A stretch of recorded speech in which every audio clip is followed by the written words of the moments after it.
का मेरा ये वीडियो रीट से रिलेटेड रहेगा या फिर जो जितने भी अदर एग्ज़ाम होते हैं टीचर से रिलेटेड उनके लिए रहेगा। तो मैंने रीट को ध्यान में रखते हुए वीडियो बनाया क्योंकि मैंने भी लास्ट टाइम में अपनी रीट क्लियर कर ली है, जो कि मेरी रीट मैंने 2021 वाली रीट भी दी और फिर उसके जस्ट बाद कैंसिल होने के बाद हुई थी वो रीट भी दी थी। तो जो 2021 वाली थी उसमें मेरे 111 बने थे, जो मेरा फर्स्ट अटैम्प्ट था। तो उसके बाद वो कैंसिल कर दी गई, तो जो 2022 में अटैम्प्ट दिया था उसके अंदर मेरे 115 बने थे। तो मैंने सोचा मेरे भी कुछ एक्सपीरियंस है जो आपके साथ शेयर करूं कि एनसीईआरटी की बुक्स कैसे पढ़नी है कैसे नहीं है। आगे मैं आपके साथ मेरी मार्कशीट पे शेयर कर दूंगी रीट की। तो मेरा रीट प्री क्लियर है। तो मैंने सोचा अब मैं भी अदर प्रिपरेशन कर रही हूँ, तो मैंने सोचा रीट प्री के दौरान जो भी मेरे एक्सपीरियंस रहे हैं या मैंने कैसे पढ़ाई की है साइंस के बारे में, तो मैं आपसे शेयर करूँ। तो रीट के लिए सबसे पहला मेरा टॉपिक है, एक टॉपिक दे रखा है पदार्थ की संरचना। मैंने सबसे पहले यहाँ केमिस्ट्री से शुरुआत की है क्योंकि मेरी भी केमिस्ट्री में मास्टर्स हो चुकी है। जो गवर्नमेंट कॉलेज से मैंने मास्टर कर लिया, तो मैंने सोचा सबसे पहले केमिस्ट्री से स्टार्ट किया जाए। तो मेरा फर्स्ट रहेगा इसके अंदर रीट के अंदर जो केमिस्ट्री वाला पोर्शन है, यानी कि पूरे साइंस के अंदर उसमें सबसे पहले केमिस्ट्री वाले पोर्शन में एक टॉपिक दे रखा है पदार्थ की संरचना, और उसके अंदर सब टॉपिक है परमाणु और अणु। तो मैं सबसे पहले यहाँ पे परमाणु के बारे में बात कर रही हूँ, और मेरा जो ये रेफरेंस है, ये कंटेंट तैयार किया है वो मेरा एनसीईआरटी की जो 9th क्लास की बुक है उसमें एक चैप्टर दिया गया है परमाणु और अणु, एटम्स एंड मोलिक्यूल। उससे ही इस रेफरेंस को लिया गया। मैंने भी रीट प्री की तैयारी उसी से की थी। 6 to 10 तक की बुक्स को मैंने बेस बनाया था, यानी कि उसी आधार पे की। तो मैंने भी उसी आधार पे मैं भी यही देख रही हूँ कि उसी आधार पे आपके साथ कुछ एक्सपीरियंस शेयर करूँ। तो सबसे पहले हम परमाणु की खोज के बारे में यहाँ बात करते हैं। तो परमाणु की खोज के बारे में बात करने से पूर्व तो जो परमाणु की यानी कि परमाणु कैसे बना, कैसे इसके अंदर परिवर्तन होते गए और कोई भी पदार्थ है वो कैसे बनता है, इसके बारे में सबसे पहले दार्शनिक विचार आने लोगों ने इनके बारे में जाना, तो वो सिद्ध नहीं कर पाए लेकिन इसके बारे में बताते चले गए, लेकिन उसको एक तरीके से प्रायोगिक प्रमाण नहीं दे पाए। उसको हम दार्शनिक विचार बोलते हैं। तो इस दार्शनिक विचार वाली कड़ी में सबसे पहले एक भारतीय दार्शनिक थे महर्षि कणाद। उन्होंने ये बताया कि यदि हम किसी भी द्रव्य को विभाजित करते जाएं, यानी कि उसको बार बार काटते जाएं, तो वो छोटे छोटे टुकड़ों में विभाजित हो जाएगा, छोटे छोटे कण प्राप्त हो जाएंगे और अंत में एक ऐसी स्थिति आएगी कि इस जो छोटे छोटे कण उसको आगे की ओर विभाजित नहीं किया जा सकता पुनः। यानी कि कोई भी पदार्थ है, जैसे ये कोई पदार्थ है, मैं इसको काटूँ तो 2 टुकड़े होंगे, फिर इसको भी काटूँ तो 2 से 4 हो गए। तो 4 में से लास्ट में ऐसी कंडीशन आएगी जो छोटे छोटे कण प्राप्त हुए इनको काटने के लिए और कोई लास्ट ऐसी सिचुएशन आ गई कि अब इनको और आगे नहीं काटा जा सकता। तो उन्होंने इस सिचुएशन में इस कण को उन्होंने परमाणु नाम दिया। उन्होंने बताया कि ये सूक्ष्म कण है और ये आगे की ओर अविभाज्य रहेगा, यानी कि इसे आगे और विभाजित नहीं किया जा सकता। इसको नाम इन्होंने परमाणु नाम दिया था। तो महर्षि कणाद जो कि भारतीय दार्शनिक हो गए, उन्होंने सबसे पहले परमाणु के बारे में बता दिया, अपने विचार बता दिए। इसी प्रकार महर्षि कणाद के बाद एक और अन्य भारतीय दार्शनिक आते पकुथा कात्यायन। इन्होंने बताया कि जो कण होते हैं, कौन से कण, ये जो कण जो कि लास्ट में अविभाज्य रह रहे हैं, यानी कि जो महर्षि कणाद की बात थी इसको उन्होंने विस्तृत रूप से समझाया, यानी कि पूरा खोल के बताया कि महर्षि कणाद क्या बताना चाहते हैं परमाणु के बारे में। तो इन्होंने भी परमाणु के बारे में अपने विचार प्रस्तुत किए। ये जो कण होते हैं सामान्यतः संयुक्त रूप में पाए जाते हैं जो हमें द्रव्य के भिन्न भिन्न रूपों को प्रदान करते हैं। इन्होंने ये बताया कि जैसे हम जल ले लेते हैं, अब हमने जल ले लिया, अब जल के अंदर क्या है, जल का फॉर्मूला होता है H2। जल के अंदर क्या है, हाइड्रोजन है और ऑक्सीजन है। नॉर्मली हाइड्रोजन एक अधातु है, ये तो हम आगे पढ़ेंगे, तत्व वाला टॉपिक आएगा ना उसके अंदर। तो हाइड्रोजन का जो तत्व है वो H2 फॉर्म में रहता है, जबकि और ऑक्सीजन का भी रहता है, लेकिन ऑक्सीजन का O2 में। तो जल के अंदर क्या होता है, H2 हाइड्रोजन और ऑक्सीजन मिलकर बने हैं। तो ये जल क्या करता है, यहाँ पे हाइड्रोजन और ऑक्सीजन मिलकर क्या बना रहे हैं, जल बना रहे हैं। तो हाइड्रोजन का परमाणु और ऑक्सीजन का परमाणु एक अन्य पदार्थ जल बना दिया। इसी प्रकार हम ग्लूकोज देखें, C6H12 है O6। इसमें क्या है, कार्बन है, हाइड्रोजन है, ऑक्सीजन है, ये एक अलग अलग रेशियो में मिलकर ग्लूकोज का फॉर्मेशन कर रहे हैं। तो इसके अंदर हम क्या देखते हैं, कार्बन हाइड्रोजन ऑक्सीजन मिलकर कोई अन्य दूसरा पदार्थ बना दिया, ग्लूकोज बना दिया। यहाँ पे भी हाइड्रोजन और ऑक्सीजन है, सेम दोनों, ये हाइड्रोजन ये ऑक्सीजन, इनकी प्रकृति सेम है, लेकिन यहाँ पे पदार्थ क्या बना रहे हैं, अलग अलग। तो हमें द्रव्य के भिन्न भिन्न रूप को प्रदान कर दिया ना संयुक्त रूप से होके।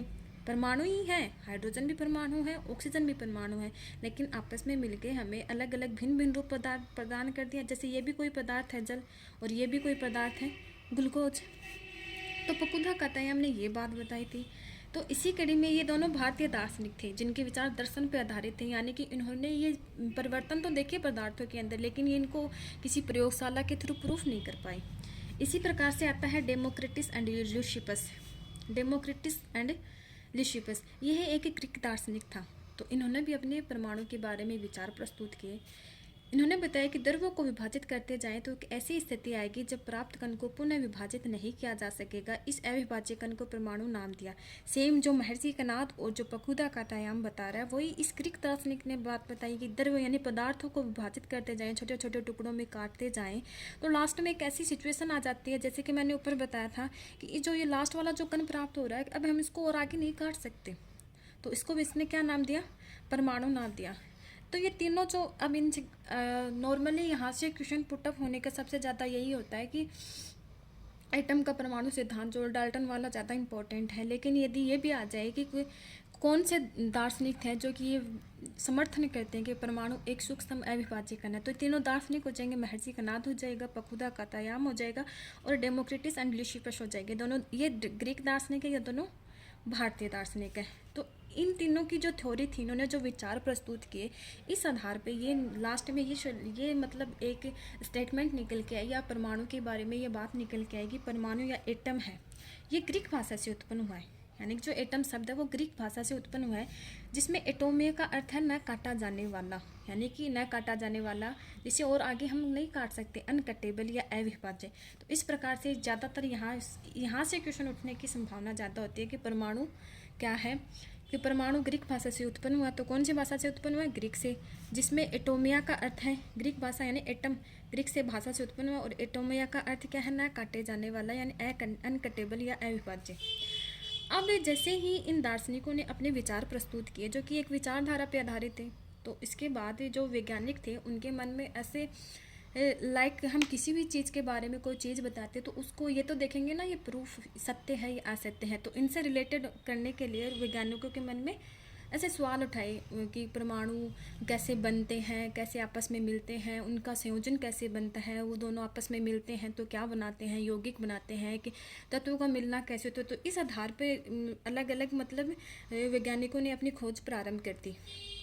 तो इसके अंदर सबसे पहले आता है वैज्ञानिक आंतवा एल लवाशिए। इन्होंने रासायनिक संयोजन के दो महत्वपूर्ण नियमों को स्थापित किया, यानी जैसे खोज हुई तो एक वैज्ञानिक है वैज्ञानिक आंतवा एल लवाजिए। देखो ये मैंने पूरा एनसीईआरटी की बुक से लिया है। ये जो महर्षि कनाद और फकुदा कातायाम है और ये है डेमोक्रिटस एंड ल्यूसिपस, इनकी थ्योरी को मैंने बताया है। ये बस आप ऐसे देख लेना इनकी मतलब स्टेटमेंट क्या है। फिर इन्होंने ये बता दिया अविभाज्य कण है। इसके आधार पर अब रासायनिक संयोजन के नियम के बारे में बताऊंगी, जो कि किसने दिया है, आंतवा एल लवाशिए ने रासायनिक संयोजन के दो महत्वपूर्ण नियम दिए। तो इन्होंने स्थापित किया। तो रासायनिक संयोजन के नियम में लवाशिए एवं जोसेफ एल प्राउस्ट ने बहुत अधिक प्रायोगिक कार्यों के पश्चात रासायनिक संयोजन के दो नियम दिए। तो ये देखो रासायनिक संयोजन के नियम, तो इनके प्रवर्तक कौन हो गए, लवाजिए एंड जोसेफ एल प्राउस्ट। तो इनका जो पहला था वो इसके अंदर दो नियम दिए, द्रव्यमान संरक्षण का नियम और स्थिर अनुपात का नियम। तो द्रव्यमान संरक्षण का नियम ये कहता है कि किसी भी रासायनिक अभिक्रिया में द्रव्यमान का न तो सर्जन किया जा सकता है यानी कि निर्माण, और न ही उसको विनाश किया जा सकता है। यानी कि कोई भी केमिकल रिएक्शन ले हम रासायनिक अभिक्रिया के लिए, जैसे कि ये एनसीईआरटी में एग्जाम्पल दिया गया है कि उसके अंदर 3 ऐसे कंपाउंड के नाम दिए गए। तो मैंने BaCl2 और Na2SO4 वाला लिया है। उसने क्या किया है कि ये जो BaCl2 है उसको एक परख नली के अंदर ले लिया और एक फ्लास्क ले रखा है पूरा बड़ा ऐसे वाला, उसके अंदर उसने क्या डाल रखा है, Na2SO4 को डाल रखा है। तो ये बोलता है कि जैसे हम रिएक्शन से पहले इस फ्लास्क के अंदर Na2SO4 को डाल देते हैं और इस परख नली जिसके अंदर ये है BaCl2 इसके अंदर रख देते हैं, ठीक है। अब इसके ऊपर क्या लगा दिया, कॉर्क लगा दिया। अब इसका जो द्रव्यमान है उसको वो मापन करते हैं, ठीक है। फिर इसी को ये क्या करते हैं कि अगली कंडीशन में ये क्या करते हैं, ये जो BaCl2 और Na2SO4 है, इस दोनों के मिक्सचर को एक साथ मिला देते हैं। और जो रिएक्शन होती है, मिलाने के बाद रिएक्शन होगी, तो उस रिएक्शन के बाद ये देखते हैं कि जो द्रव्यमान है उसका मापन करते हैं। तो दोनों कंडीशन में क्या हुआ कि जो अभिक्रिया से पहले, रासायनिक अभिक्रिया से पहले इन अभिकारकों का भी द्रव्यमान समान आया, और रासायनिक अभिक्रिया के बाद जो उत्पाद प्राप्त हुए उनका भी क्या हुआ, द्रव्यमान समान आया। यानी कि BaCl2 Na2SO4 जो मिलके BSO4 और NaCl बनाते हैं। ठीक है, तो इसी को द्रव्यमान संरक्षण का नियम कहते हैं। जैसे कि इस अभिक्रिया में हमने क्या देखा कि द्रव्यमान समान रहा, रिएक्शन के बाद उत्पाद अलग प्राप्त हुए हमें, अभिकारक BaCl2 Na2SO4, जबकि उत्पाद क्या प्राप्त हो रहे हैं, BSO4 NaCl प्राप्त हो रहे हैं। उत्पाद चेंज हुए हैं, लेकिन इनका जो टोटलिंग द्रव्यमान हुआ है दोनों का मिला के, इन दोनों का मिला के वो दोनों समान है। तो ये द्रव्यमान संरक्षण का नियम कहलाता है। ये क्लियर हो गया। इसी के बाद इन्होंने रासायनिक संयोजन के नियम में पहला नियम क्लियर हो गया। अब दूसरा नियम है स्थिर अनुपात का नियम। स्थिर अनुपात के नियम में इन्होंने बताया कि कोई भी यौगिक 2 या 2 से अधिक तत्वों से निर्मित होता है। अब सबसे पहले आपको ये पता होना चाहिए यौगिक क्या होता है। जैसे कि मैं यौगिक के बारे में बता रही हूँ आपको। ये कोई परमाणु है हाइड्रोजन, ठीक है, ये है ऑक्सीजन। जैसे हाइड्रोजन और ऑक्सीजन दोनों को मिलाने पर नॉर्मली हम जल की बात करते हैं, हमारी डेली लाइफ में सबसे ज़्यादा जल काम आता है। तो ये क्या, जल। अब इसके अंदर क्या है कि हाइड्रोजन के 2 परमाणु और ऑक्सीजन का कितना परमाणु है, 1 परमाणु है। तो इन दोनों का अनुपात निश्चित हो गया ना, यानी कि 2 हाइड्रोजन और 1 ऑक्सीजन जब मिलेंगे तब यौगिक का निर्माण करेंगे। ऐसे ही जब 2 या 2 से अधिक तत्व या परमाणु आपस में एक निश्चित अनुपात में मिलते हैं, तत्व परमाणु या अणु आपस में एक निश्चित अनुपात में मिलते हैं, तो वो यौगिक का निर्माण करते हैं। जैसे कि जल एक क्या हो गया, यौगिक हो गया। जैसे कि C6H12O6 ये क्या हो गया, एक यौगिक हो गया। इसी प्रकार हवा भी क्या, एक हवा क्या है, एक मिश्रण है, ये यौगिक नहीं है। क्योंकि हवा के अंदर क्या है, N2 भी है, O2 भी है, आर्गन भी है, हीलियम भी है, CO2 भी है। ये सारी गैसें हैं, लेकिन इन सभी गैसों का अनुपात निश्चित नहीं है, यानी ये किस रेशियो में मिलाएगी। इसलिए हवा तो क्या होगी, एक मिश्रण हो गया, जबकि जल क्या हो गया, एक यौगिक हो गया। तो यौगिक के बारे में बताया मैंने। कोई भी यौगिक 2 या 2 से अधिक तत्वों से निर्मित होता है। इस प्रकार से प्राप्त यौगिकों में इन तत्वों का अनुपात स्थिर रहता है, चाहे इसे किसी भी ने बनाया हो या कहीं से भी बनाया हो। ये बोल रहा है कि कोई भी यौगिक, जैसे जल, मैं ज़्यादातर एग्जांपल जल के ही लूँगी क्योंकि ये समझाने में भी ईजी होता है और नए जो स्टूडेंट हैं उनको समझने में भी आसानी रहती है। कोई भी यौगिक 2 या 2 से अधिक तत्वों से निर्मित होता है। जैसे कि जल है, इसमें 2 या 2 से अधिक तत्व हो गए, हाइड्रोजन हो गया, ऑक्सीजन हो गया। इस प्रकार से प्राप्त यौगिकों में इन तत्वों का अनुपात स्थिर रहता है। जो ये यौगिक प्राप्त हुए हैं इनमें जो तत्व हैं हाइड्रोजन और ऑक्सीजन, इनका अनुपात हमेशा निश्चित होगा। चाहे आप यहाँ बना लो, चाहे कहीं और बना लो, कोई भी व्यक्ति बनाओ, तो इनके अंदर क्या रहेगा, अनुपात तत्वों का हमेशा स्थिर रहेगा। जैसे कि इसके अंदर इनका अनुपात हमेशा 1:8 के रूप में रहता है। 1:8 कैसे आया, जैसे H2 है, इसमें हाइड्रोजन के कितने हैं, 2 परमाणु, ऑक्सीजन का कितना है, 1 परमाणु। ऑक्सीजन के 1 परमाणु का द्रव्यमान होता है 16 और हाइड्रोजन के 1 परमाणु का द्रव्यमान होता है 1। और हमने यहाँ पे कितने हाइड्रोजन लिए हैं, 2। तो हाइड्रोजन का टोटल द्रव्यमान कितना हो गया, 2। ऑक्सीजन का कितना हो गया, 16। यदि इनका रेशो निकाले तो 1:8, तो 1:8 आ गया। तो ये हमेशा 1:8 के रूप में ही चलेगा, हमेशा जल का रेशियो। जैसे एनसीईआरटी में बता रहा है कि यदि हम 9 ग्राम जल का अपघटन करें, अपघटन यानी उसको तोड़े, तो वो लास्ट में जो प्राप्त होगा 1:8 प्राप्त होगा। 1:8 यानी कि एक तो इसमें हाइड्रोजन के, ये 1 वाला पोर्शन तो हाइड्रोजन का दर्शाएगा और 8 वाला क्या दर्शाएगा, यानी कि इस अनुपात में उसमें ऑक्सीजन मिली हुई है। तो ये स्थिर अनुपात का नियम है, क्योंकि इसमें हम देख रहे हैं कि एक निश्चित अनुपात में मिले हुए हैं, तो इसलिए इस नियम का दूसरा नाम निश्चित अनुपात का नियम भी बोल देते हैं, निश्चित अनुपात का नियम, क्योंकि इसके अंदर तत्व है वो क्या है, एक निश्चित अनुपात में मिले हुए हैं। ये जो रासायनिक संयोजन का नियम बता दिया था, और इससे पहले मैंने आपको तत्व के बारे में बताया था। वो तत्व के बारे में जितने भी विचार थे वो क्या थे, दर्शन पे आधारित थे।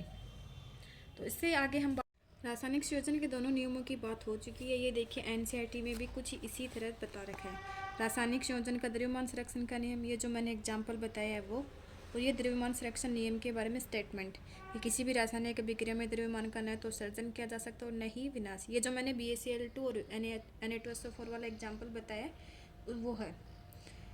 स्थिर अनुपात के नियम के बारे में यही बता रखा है कि कोई भी यौगिक दो या दो से अधिक तत्वों से निर्मित होता है। इस प्रकार प्राप्त यौगिकों में इन तत्वों का अनुपात स्थिर होता है, चाहे इसे किसी भी स्थान से प्राप्त किया गया हो अथवा किसी ने भी इसे बनाया हो। यौगिक जल में हाइड्रोजन यानी कि इसके बारे में जल में हाइड्रोजन एवं ऑक्सीजन के द्रव्यमानों का अनुपात सदैव के अनुपात 8 होता है, चाहे जल का स्रोत कोई भी हो। ये बात मैंने आपको अच्छे से समझाती है। इसी प्रकार यदि 9 ग्राम जल का आप गठन करें तो सदैव 1 ग्राम हाइड्रोजन और 8 ग्राम ऑक्सीजन प्राप्त होगी, ये भी बताती है। इसी प्रकार अमोनिया में नाइट्रोजन एवं हाइड्रोजन द्रव्यमानों के अनुसार सदैव 14:3 के अनुपात में विद्यमान रहते हैं, चाहे अमोनिया किसी भी प्रकार से निर्मित हुई हो या उसे किसी भी स्रोत से लिया गया हो। तो अमोनिया वाला भी मैंने ये जैसे जल वाला ना उसी के अकॉर्डिंग हो, जैसे NH3 इसमें नाइट्रोजन का जो होता है इसमें नाइट्रोजन का होता है 14 और हाइड्रोजन का एक और 3 परमाणु है, तो ये 14:3 हो जाएगा। तो हमेशा 14:3 के अनुपात में ही प्राप्त होगी। नाइट्रोजन में 14 ग्राम नाइट्रोजन होगी और ये 3 हाइड्रोजन के हो जाएंगे। इन उपरोक्त उदाहरणों से स्थिर अनुपात के नियम की व्याख्या होती है, जिसे निश्चित अनुपात का नियम भी कहते हैं, क्योंकि इसमें एक निश्चित अनुपात में मिलते हैं तत्व।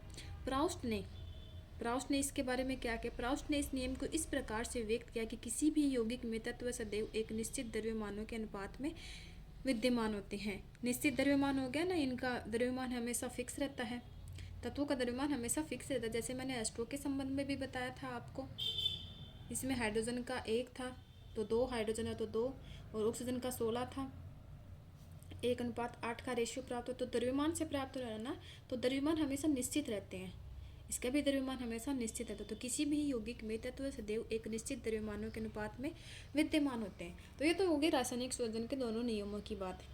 अब परमाणु की जो प्रायोगिक जानकारी है उस संबंध में सबसे पहले एक वैज्ञानिक आए थे, जॉन डाल्टन।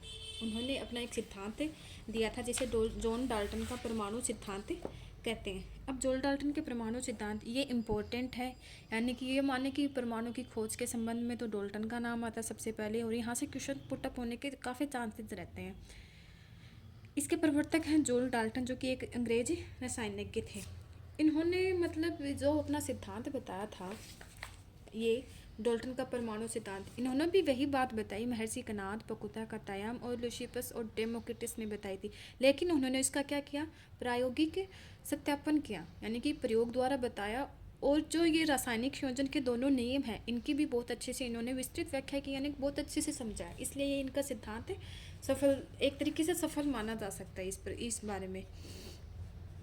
डाल्टन ने द्रव्यों की प्रकृति के बारे में एक आधारभूत सिद्धांत प्रस्तुत किया। डाल्टन ने द्रव्यों की विभाज्यता का विचार प्रदान किया, जिसे उस समय तक दार्शनिकता माना जाता था, यानी कि उसको इसने सिद्ध कर दिया। ग्रीक दार्शनिकों द्वारा द्रव्य में के सूक्ष्म अविभाज्य कण जिसे परमाणु नाम दिया था, उसे डाल्टन ने भी परमाणु नाम दिया। डाल्टन का ये सिद्धांत, यानी परमाणु नाम किसने दिया? डाल्टन ने भी यही नाम दिया। डाल्टन का ये सिद्धांत रासायनिक संयोजन के नियमों पर आधारित था, जो कि मैंने आपको पीछे बताते हैं। डाल्टन के परमाणु सिद्धांत ने द्रव्यमान के संरक्षण के नियम एवं निश्चित अनुपात के नियम की युक्ति संगत व्याख्या की, यानी उनको बहुत ही अच्छे तरीके से समझाया, यानी कि इसका सिद्धांत उन दोनों नियमों की व्याख्या करने में भी सफल रहा। डाल्टन के परमाणु सिद्धांत के अनुसार सभी द्रव्य, चाहे तत्व, यौगिक या मिश्रण हो, तत्व मैंने आपको बता दिया हाइड्रोजन, ऑक्सीजन, नाइट्रोजन, ये सारे क्या हैं? तत्व। यौगिक मैंने आपको पीछे बता ही दिया है, मिश्रण मैंने आपको बता ही दिया है। सूक्ष्म कणों से बने होते हैं, जिन्हें परमाणु कहते हैं, यानी कि तत्व हो या यौगिक हो या मिश्रण हो, ये सारे किससे बने होते हैं? सूक्ष्म कणों से बने होते हैं, जिन्हें क्या नाम दिया गया? परमाणु। तो क्वेश्चन आने की संभावना ये तो ये हो सकती है कि परमाणु नाम किसने दिया, या प्रायोगिक रूप से सबसे पहले परमाणु नाम किसने दिया? तो डाल्टन ने दिया। और ये जो डाल्टन के 5 से 6 पॉइंट हैं, इनको मैं समझाने की ट्राई करती हूँ, आई होप आपको समझ में आ जाए। तो इसमें सबसे पहला है, यानी जो डाल्टन ने अपना सिद्धांत प्रस्तुत किया था, उसको मतलब निम्न प्रकार से हम डिस्क्राइब कर सकते हैं या बता सकते हैं। उन्होंने अपने पॉइंट इस प्रकार दिए। सभी द्रव्य परमाणुओं से निर्मित होते हैं, जो कि रासायनिक अभिक्रिया में भाग लेते हैं। तो इसने बताया था सभी द्रव्य, यानी जितने भी पदार्थ वो परमाणुओं से निर्मित होते हैं, जो कि रासायनिक अभिक्रिया में भाग लेते हैं। जैसे कि मैंने पीछे एक रिएक्शन काम में ली थी BaCl2 Na2SO4, तो इसके अंदर जो BaCl2 और Na2SO4 ये क्या कर रहे हैं, अभिकारक हैं, रिएक्शन कर रहे हैं, यानी कि रासायनिक अभिक्रिया में भाग ले रहे हैं। तो ये दोनों किन से बने हुए, परमाणु से बने होते हैं। जैसे कि BaCl2 में बेरियम एक परमाणु है, क्लोरीन एक परमाणु है। तो मैं बता रही थी कि जो रासायनिक अभिक्रिया में जो यौगिक भाग लेते हैं या जो द्रव्य भाग लेते हैं वो भी किससे निर्मित होते हैं, परमाणुओं से निर्मित होते हैं। जैसे कि BaCl2 में इसमें एक बेरियम का परमाणु और दो किसके परमाणु, क्लोरीन के, और दोनों मिलके क्या बना रहे हैं, BaCl2। तो परमाणु आपस में संयुक्त होकर बना रहे हैं। इसमें भी दो सोडियम के परमाणु और एक सल्फेट का SO4। तो ये भी क्या हो गया, दो से अधिक परमाणु आपस में मिलकर किसी द्रव्य का निर्माण कर रहे हैं, द्रव्य में जैसे यौगिक का निर्माण कर रहे हो, फिर रासायनिक अभिक्रिया में भाग ले रहे हैं। तो इनका फर्स्ट पॉइंट ऐसे हो जाता है। परमाणु अविभाज्य सूक्ष्म कण होते हैं जो कि रासायनिक अभिक्रिया में न तो सर्जित होते हैं और न ही उनका विनाश होता है। जैसे कि हमने द्रव्यमान संरक्षण का नियम पढ़ा था ना, वैसे ही होते हैं कि परमाणु भी क्या सूक्ष्म कण है, उनको न तो निर्मित किया जा सकता है, यानी खुद से बनाया नहीं जा सकता कहीं भी, और न ही उनको नष्ट किया जा सकता है। तीसरा क्या है,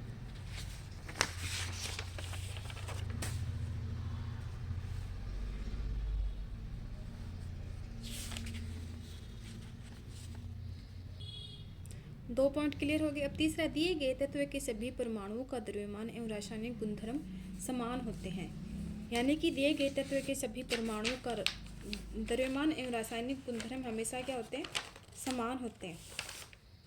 जैसे कि हम हाइड्रोजन गैस के बारे में बात करें तो हाइड्रोजन गैस ये हाइड्रोजन परमाणुओं से मिलकर बनी होगी। तो इसके अंदर जितने भी हाइड्रोजन परमाणु पार्टिसिपेट करेंगे तो उन सभी परमाणुओं का द्रव्यमान भी क्या होगा, समान। जैसे दो हाइड्रोजन परमाणु मिलकर H2 गैस बना रहे हैं, तो इसका एक है तो इस हाइड्रोजन परमाणु का भी एक ही होगा द्रव्यमान, और इनके जो रासायनिक गुण है वो भी समान होंगे। रासायनिक गुण के बारे में अब मैं नॉर्मली आपको ये बता देती हूँ कि रासायनिक गुण होते हैं, नॉर्मली हम ये बोलते हैं कि रासायनिक गुण जब कोई नया उत्पाद बनता है, यानी कि रासायनिक गुण वे होते हैं जिनको हम किसी भी पदार्थ को बाहर से देखकर नहीं बता सकते।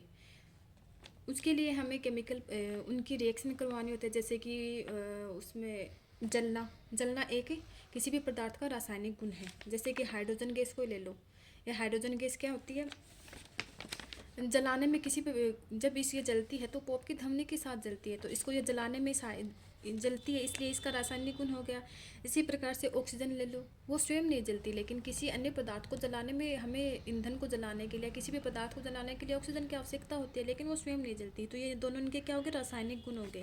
तो इसने ये बताया है कि दिए गए तत्व के सभी परमाणुओं का द्रव्यमान एवं रासायनिक गुणधर्म समान होते हैं। जैसे हाइड्रोजन गैस में हाइड्रोजन के जितने भी परमाणु होंगे उनका द्रव्यमान भी समान होगा और रासायनिक गुण भी समान होंगे। इसी प्रकार सभी तत्वों में ये लागू होगा।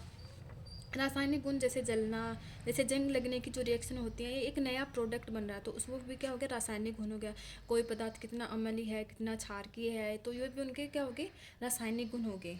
जैसे अम्ल H+ आयन देते हैं और क्षार OH जलीय विलयन में OH- या हाइड्रोक्साइड आयन देते हैं। फोर्थ पॉइंट इसके बारे में बात की है कि भिन्न भिन्न तत्वों के परमाणुओं के द्रव्यमान एवं रासायनिक गुणधर्म भी भिन्न भिन्न होते हैं।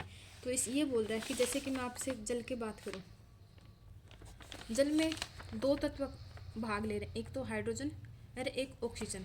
तो भिन्न भिन्न तत्वों के परमाणु हो गए ना, यानी ये हाइड्रोजन का परमाणु हो गया, ये ऑक्सीजन का परमाणु हो गया। तो इनके गुणधर्म भिन्न भिन्न होंगे और इनके द्रव्यमान भी भिन्न भिन्न होंगे। जैसे हाइड्रोजन का द्रव्यमान 1 होता है, ऑक्सीजन का द्रव्यमान 16 होता है, तो भिन्न भिन्न हो गया। और हाइड्रोजन पॉप की धमनी के साथ जलती है, यानी कि ये NCERT में दिया गया है ये क्वेश्चन, शायद 8th की बुक में दिया गया है कि हम किसी तो पॉप की धमनी के साथ कोई गैस जलती है, वो ऑक्साइड वाले में आ जाएगा आपको। तो पॉप की धमनी के साथ जलती है, जबकि ऑक्सीजन क्या होती है, स्वयं जलती नहीं है, लेकिन किसी भी पदार्थ को जलाने के लिए हमें ऑक्सीजन की आवश्यकता होती है। तो इनकी ये क्या होगी, रासायनिक गुणधर्म होगी। अब दोनों मिलके H2O का निर्माण कर रहे हैं, लेकिन इन दोनों के द्रव्यमान भी अलग है और रासायनिक गुणधर्म भी क्या है, अलग है। ये पॉइंट क्लियर हो जाता है। पांचवा पॉइंट ये बताता है कि भिन्न भिन्न तत्वों के परमाणु परस्पर छोटी पूर्ण संख्या के अनुपात में संयोग कर यौगिक निर्मित करते हैं। यानी कि भिन्न भिन्न तत्व सेम यही बात बोल रहा है कि जैसे H2O में हमने क्या लिया है, हाइड्रोजन और ऑक्सीजन को लिया, तो भिन्न भिन्न तत्वों के परमाणु हो गए और एक पूर्ण संख्या में, एक क्या है, एक पूर्ण संख्या, 16 क्या है, एक पूर्ण संख्या। तो यहाँ हाइड्रोजन के 2 परमाणु ले रहे हैं, तो हम एक हाइड्रोजन का परमाणु का द्रव्यमान 1 है तो 2 का 2, और एक ऑक्सीजन का है 16, तो 1:8। तो 1 और 8 क्या है? पूर्ण संख्या। तो पूर्ण संख्या के अनुपात में ये आपस में क्या हो रहे हैं? संयोग कर रहे हैं, और संयोग करके क्या बना रहे हैं? एक यौगिक कर रहे हैं, यौगिक का निर्माण कर रहे हैं। छठा पॉइंट ये बोलता है किसी भी यौगिक में परमाणु की सापेक्ष संख्या में प्रकार निश्चित होते हैं। यानी कि यदि हम किसी जल का निर्माण करेंगे तो उसके अंदर जल का रेशो हमेशा 1:8 ही आएगा। यानी कि हमें जल के अंदर हाइड्रोजन की कितनी मात्रा लेनी होगी? 1। तो उसके बराबर में ऑक्सीजन की कितनी लेनी होगी? 8। यानी कि एक परमाणु हाइड्रोजन का ले रहे हैं तो उसमें ऑक्सीजन के कितने परमाणु लेने होंगे हमें? 8। इसके अंदर हम परिवर्तन नहीं कर सकते, क्योंकि ये की संख्या और जो इसका प्रकार है ये निश्चित है। जैसे कि CO2, ये भी एक यौगिक है, तो इसमें कार्बन और जो ऑक्सीजन का अनुपात है वो हमेशा स्थिर रहेगा, इनकी संख्या हमेशा फिक्स रहेगी। जैसे कि ग्लूकोज C6H12 O6, तो ग्लूकोज का फॉर्मूला है कि इसमें इतने ही कार्बन लेने होंगे, इतने ही हाइड्रोजन लेने होंगे, इतने ही ऑक्सीजन लेने होंगे, इनकी संख्या हमेशा निश्चित रहेगी, इनको हम परिवर्तित नहीं कर सकते। यदि परिवर्तित कर देंगे तो ये ग्लूकोज नहीं रहेगा। इसके बारे में इसने बताया है। तो इन्हें 5 स्टेटमेंट दिए था जो कि ये समझाने में सफलतापूर्वक रहे इनको। तो ये जॉन डाल्टन का परमाणु सिद्धांत था। तो आज के टॉपिक में परमाणु के बारे में आपको मैं इतना ही बताऊंगी। आगे मैं बात करूंगी अणु के बारे में, क्योंकि आप नॉर्मली हम ये ट्राई करते हैं कि बहुत ज़्यादा पढ़ते हैं, तो रेट अभी इतने टाइम नहीं है आपके पास। तो मैंने जितना एक्सपीरियंस किया उसके अकॉर्डिंग यही है कि आप 6th to 10th NCERT पढ़ोगे तो उसके जो आगे के क्वेश्चन है वो कर लो। उसके अलावा जो उसको नॉर्मली पढ़ के और जो उसके पेपर हैं उनके क्वेश्चन आप सोल्व करोगे तो आपकी डेफिनेटली क्लियर हो जाएगी। और मैं परमाणु और अणु इन जितने भी टॉपिक करवाऊंगी उनसे रिलेटेड आपके जो लास्ट ईयर क्वेश्चन आए हैं उनका भी सॉल्यूशन करवा दूंगी। यदि वीडियो अच्छा लगा हो तो लाइक और सब्सक्राइब जरूर करें। Thank you so much.